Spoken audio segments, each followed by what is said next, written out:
لأهالي محافظة وادي الدواسر، وزارة الشؤون الاجتماعية تطلق الحملة التنموية الشاملة 12 يوم، تنطلق في الأول من ذي القعدة لعام 1436 للهجرة. الفئات المستهدفة: الرجال، النساء، الكبار، الصغار، الشباب والأطفال. مجالات الحملة: اجتماعية، صحية، توعوية، تثقيفية. نطاق الحملة: محافظة وادي الدواسر. تنفيذ: مركز التنمية الاجتماعية بوادي الدواسر والجمعية الخيرية بمحافظة وادي الدواسر.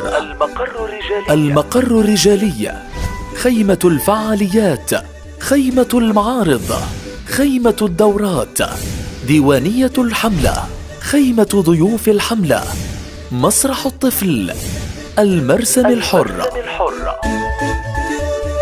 المقر النسائي: مسرح الفعاليات، معرض الأسر المنتجة، خيمة الدورات، ديوانية الحملة، ركن المبدعات.